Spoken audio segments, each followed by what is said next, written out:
My name is Rashad Jennings, and you may know me from my time in the NFL, New York Times bestselling author, or lighting it up on Dancing with the Stars. And if there's one thing you come to know about me, is when I set my mind to doing something, I do it. And right now, I want to know why there are millions in the Black and Latinx community that do not have access to safe food and medical care, and why specifically food allergies over-index in these communities, and what we all can do to help solve the problem with inclusion, diversity, equity, and access to safe and nutritional food for everyone. My name is Rashad Jennings, and this is The Big Idea.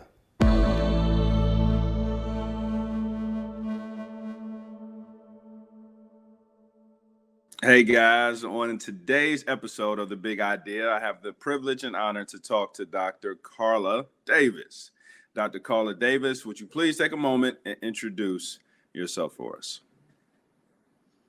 Hello, my name is Dr. Carla Davis, and I'm the director of the Texas Children's Hospital Food Allergy Program in Houston, Texas. So, Dr. Carla, today with so many different topics that are prevalent and must be discussed, we get the opportunity to talk about racial and ethnic disparities in clinical trials. And before we get too deep into it, could you take a few moments to actually explain what clinical trials are, specifically in the world of food allergies? Sure, thank you. Clinical research or a clinical trial is a way to find a new and better way of detecting or treating or preventing food allergies. Clinical trials are of all different kinds, and typically a clinical trial which tests a new treatment for a disease is one that probably involves a patient most time and effort to participate. But there are other kinds of clinical trials. There are clinical trials that just observe how people are living. And then there are clinical trials that try to find out health information through a survey from people who have food allergies. So it sounds like it creates a much-needed database to best assess. And we all know how important data is. And what could you tell us, for myself and the viewers, why are clinical trials so important to the health and perspective of our communities? Well, new treatments for diseases use clinical trials in order to say who can actually get the treatment and who is the best patient to receive the treatment. So the more diverse the people are who are participating in the clinical trial, the more likely that treatment will be able to be not only given to that group, but also within the clinical trial, if there are any specific things that might cause either problems or are more effective in that group, then that will also be taken into account. Clinical trials and the information gained from clinical trials contribute to what's called a drug information packet. And in many cases, if a clinical trial does not have a diverse population in it, there's a disclaimer that says we don't really know how this drug or how this treatment will work in patients who weren't in the clinical trial.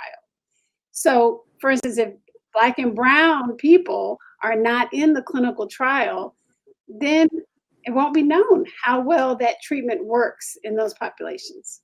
That's why it's so important for there to be a good representation of everybody in these clinical trials. Wow, that's important. And I personally, for clinical trials Is this something that you elect to do, you're selected to do, or you can opt to do yourself? That's a great question. A clinical trial is typically advertised either through a website or through a flyer or through the investigators, the scientists, or the doctors who are performing the clinical trial. And so a patient can hear about the clinical trial, but the patient actually has to volunteer to want to do the clinical trial. And even if they volunteer, it's not a guarantee that they'll actually be able to participate, just because for most clinical trials, patients have to have certain characteristics in order to enter the trial. But if a person has all of the characteristics to enter the trial, then there's a process that's called a consent process. And that is where everything that's going to happen in a clinical trial is explained to a patient or in a patient's family, so that that patient has an opportunity to learn about everything that's going to happen in the trial. They should be actually given an opportunity to think about it. They don't have to sign right away. They should think about it. And then if they really want to go through it, then they sign and then start participating in the trial. An important piece of that is that anytime during the clinical trial, if they feel like they don't want to participate anymore, they do have the option of stepping out of the clinical trial. So there is a great deal of autonomy given to participants of clinical trials. And the law demands that this process happen for every clinical trial. Gotcha. And that, hearing that for the first time kind of reminds me of the awesome responsibility I have to my community, and to bodies that represent similarities to me, to do my part and actually go participate. So I appreciate explaining that. And, it just to dive even more, Dr. Davis, what are some of the disparities that you see in your work on a daily basis in these clinical trials? Well, I do see that even though patients who have food allergies are very diverse and include Black and Brown people in the clinical trials, not as many minority groups are participating. So there is a huge need for people from my community, Hispanic communities, and anyone who is in a rural area to participate in these clinical trials. This will improve the diversity of people who participate, and it'll help the results reflect those populations. It'll lead to better treatments for minority communities. Gotcha. And why do you think there's a lack of diversity and inclusion in clinical trials or the FAIR patient registry? Mhm. Well, I think there are a few reasons for that. One might be that there actually aren't as many food allergy patients from minority communities being seen in the offices that are doing these trials. So they may not hear about the clinical trials. That's one reason. Another reason is because of historical injustices that have happened through clinical trials in our communities. Maybe people are a little bit more suspicious of clinical trials. And this was before all these laws were put in place. So I believe that also has a role to play. And so there are many other reasons, but I will say that Black and Brown communities, Black children and adults, and Hispanic children and adults have more food allergies than white populations, but they are not seen in allergist offices or participate in clinical trials as often. So it's important, I believe, in order to have this representation for in the clinical trial so that future treatments will be better for Black and Hispanic people. Absolutely. And I personally, this is on principality here of where I go get my blood drawn once a year, and I check it, and I let the doctors run it and see where I'm at, and so I can make better decisions on my daily exercise, my daily dietary, and it's just healthy. And I feel with the more I understand about clinical trials, I feel how necessary it is for me to do that again, to continue to give a representation of my race, my age, my sex, my gender, and other bodies that are similar to myself. And I would love for you to explain to us, in your humble opinion and your expertise, what would be a perfect clinical trial? What would that look like? And what's the fix to some of the disparities that we see now? Those are great questions. I think the perfect clinical trial would reflect those people who have a disease, right? So if the clinical trial is for food allergy, since we know 6 to 8% of all children and 4 to 6% of all adults have food allergies, the composition of those people with food allergies would be exactly represented in the clinical trial. And so that, I believe, would be the perfect clinical trial, because the outcome of that trial would reflect what would happen in the general population. Mm-hmm. So the reflection is this. I'm just curious. If somebody were at home watching and wanted to participate in a trial, where would they go? Where would they start? Who do they tweet? Who do they contact? Yeah, I think the best place to start is at the FAIR website. So if they put in www.foodallergy.org, at the top of the page on that website is actually a button to join the patient registry.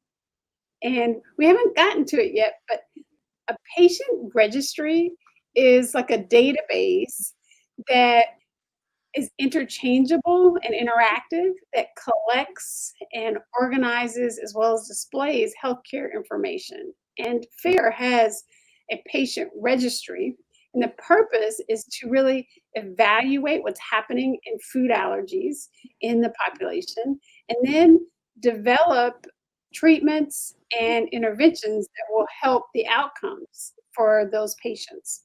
So it's kind of an observational study. And on FAIR's website, also, if you want to know more about other research trials, clinical trials, you can do that through that website. Other websites that one might go to would be at the National Institutes of Health.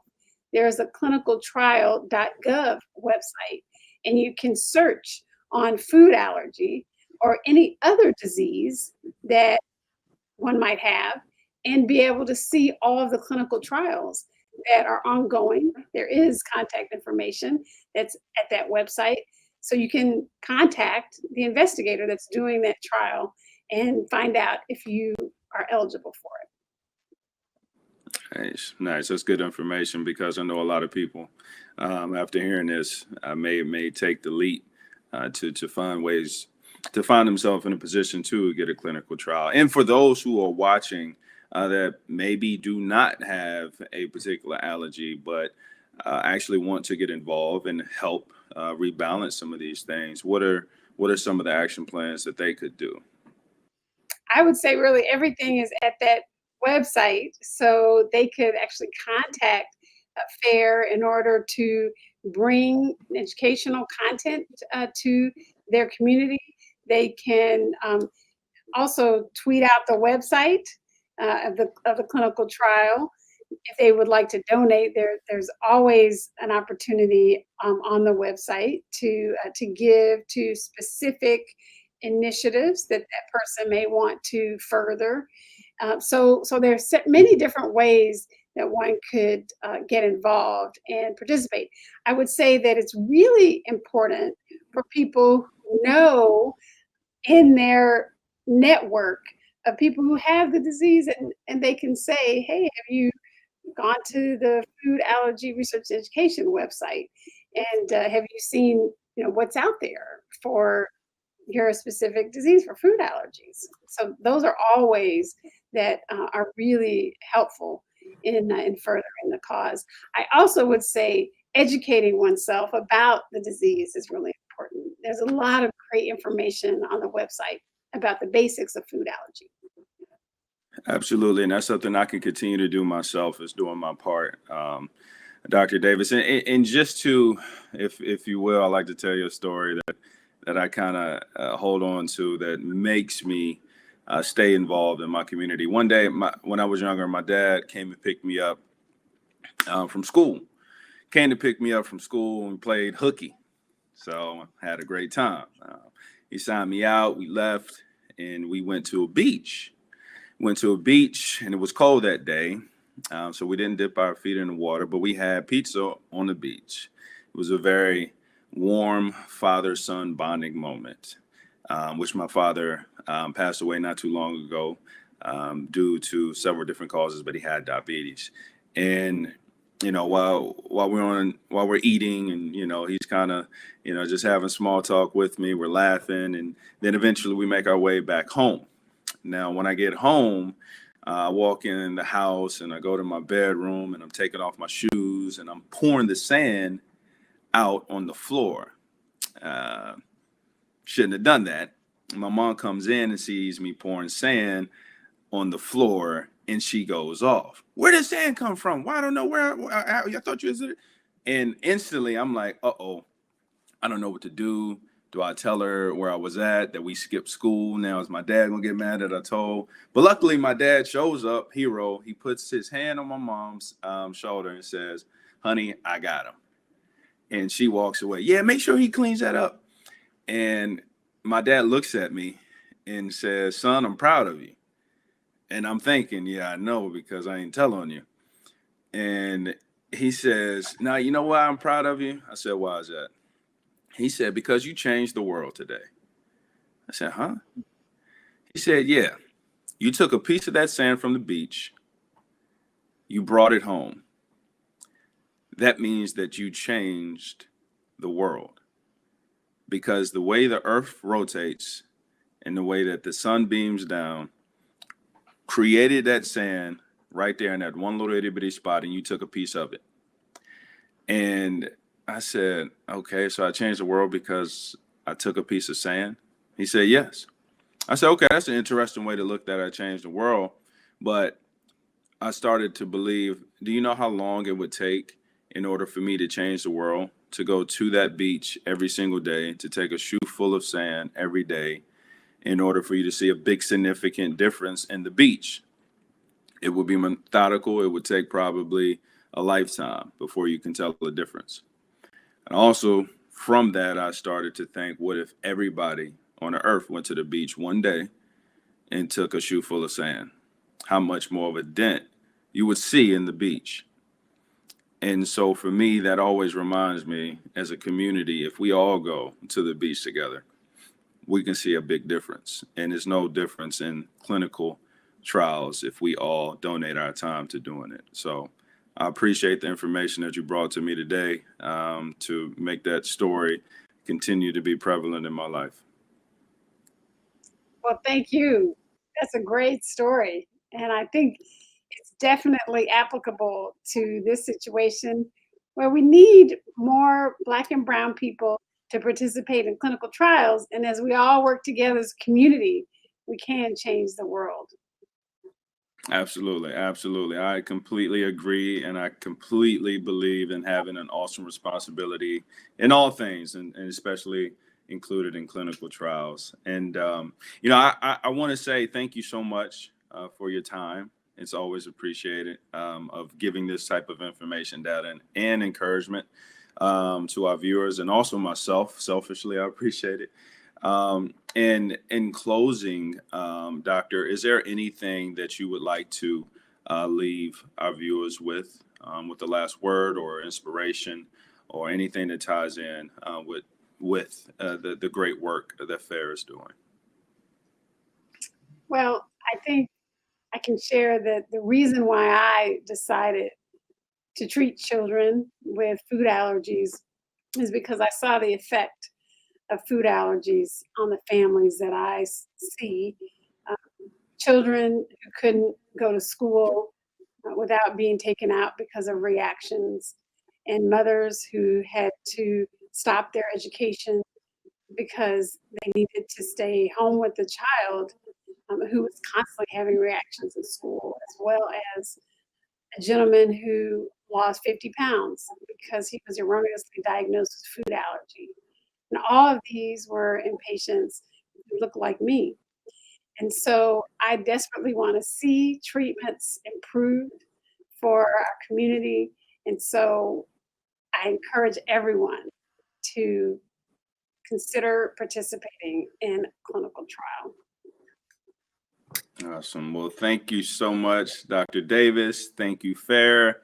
Thank you, wonderful people at home. And we look forward to seeing you on the next episode.